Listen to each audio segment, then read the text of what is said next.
बाबा जी की प्यारी साथ संगत जी, आज जो मैं आपको बताने जा रही हूँ उससे पहले अगर आपने हमारा चैनल लाइक, शेयर, फॉलो और सब्सक्राइब नहीं किया है तो जरूर कर लें जी। साथ में बेल आइकन भी जरूर प्रेस करें जी, जिससे आपको बाबा जी की प्यारी प्यारी बातें पता चल सके।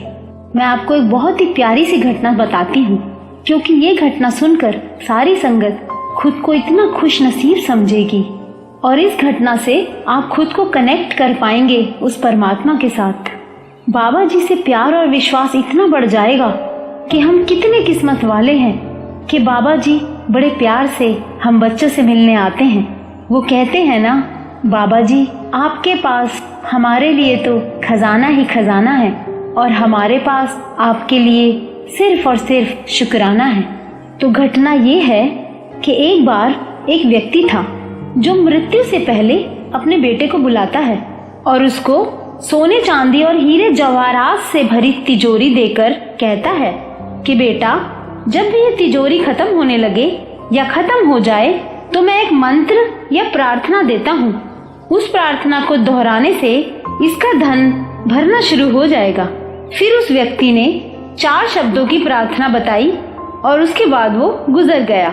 अब बेटा हीरे जवाहरात और सिक्के लेकर बहुत खुश था और अच्छी तरह खर्च करने में लग गया, क्योंकि वो तिजोरी बहुत ज्यादा बड़ी थी।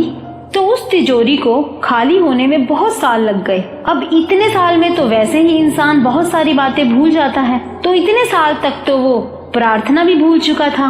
पर उसको ये याद रह गया था कि कोई 4 शब्द की प्रार्थना थी जिससे तिजोरी फिर भरने लगेगी।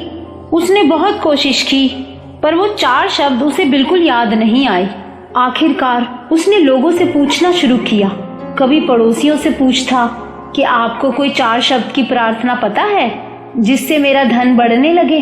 अब लोगों को क्या पता होगा, क्योंकि अगर उनको पता होता तो हर कोई धनवान होता।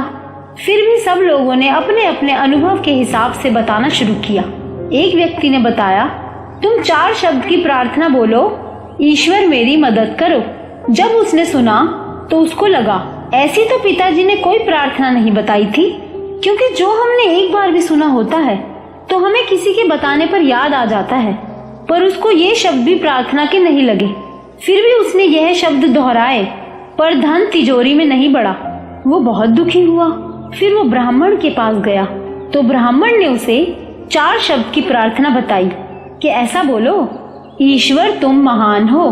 परंतु ये प्रार्थना दोहराने पर भी कोई फर्क नहीं पड़ा। फिर वो व्यक्ति एक धनी व्यक्ति के पास गया और उस धनी व्यक्ति ने बताया कि तुम 4 शब्द की ये प्रार्थना दोहराओ कि ईश्वर मुझे धन दो। पर उससे भी कुछ नहीं हुआ। अब वो व्यक्ति बहुत उदास हुआ, क्योंकि ना तो पिता की बताई प्रार्थना याद आ रही थी और ना ही कोई हल निकल पा रहा था। अब तो अपने घर पर उदास होकर बैठा हुआ था कि एक साधु उसके दरवाजे पर आया।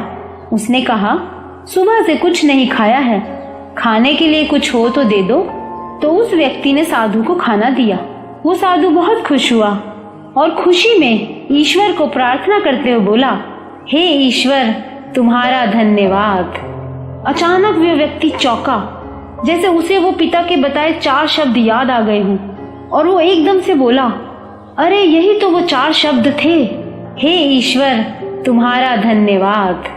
उसकी आंखों से मानो खुशी के आंसू निकल आए हों और वो परमात्मा का शुक्र करते हुए यही शब्द दोहराता गया और उसका धन बढ़ने लगा। यह तो एक दंत कथा है, पर सच्चाई में अमल करके तो देखो, उस परमात्मा को शुक्र करके तो देखो। सबसे बड़ी अरदास, सबसे बड़ी प्रार्थना कोई और हो ही नहीं सकती कि मालिक तेरा शुक्र है। हमें हर बात के लिए परमात्मा से शुक्र करना चाहिए। सबसे पहला शुक्र कि बाबा जी आप हमें मिले, नहीं तो असी रुल जाना सी। दुनिया में इतनी त्राहियां मची हुई हैं। बाबा जी को अपने फोन पर हम कितने ही पास से देख लेते हैं। ऐसा लगता है जैसे आई टू आई कनेक्शन हो रहा हो। उनसे बातें करके तो देखो, जवाब इतनी जल्दी मिलेगा जितनी जल्दी एक पलक झपकती है।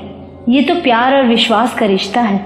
मेरा सोना सतगुरु, सच कहें तो बहुत तरस आता है उन लोगों को देखकर जो कहते हैं कि परमात्मा कुछ होता ही नहीं, क्योंकि हम किसी को समझा नहीं सकते और जबरदस्ती समझाना भी नहीं चाहिए।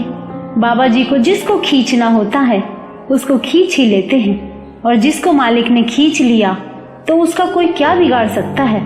सारी संगत खुद को बहुत सुरक्षित महसूस करें जी, क्योंकि परमात्मा धरती पर ही है हमारे प्यारे बाबा जी, हमारे शहंशाह बाबा जी के रूप में। बाबा जी अपनी मेहर सब पर बनाए रखना। हम गुनाहगार हैं, तुसी बख्शनहार हो, बख्श देना मालिक, बख्श देना। तो बाबा जी की प्यारी साथ संगत जी, अगर आपको ये वीडियो अच्छा लगा हो तो लाइक जरूर करना जी, और इस वीडियो को ज्यादा से ज्यादा शेयर करना, जिससे बाबा जी की प्यारी संगत में कोई भी परेशानी से गुजर रहा हो तो उन सबको हिम्मत मिल सके। शेयर, फॉलो और सब्सक्राइब भी जरूर करना।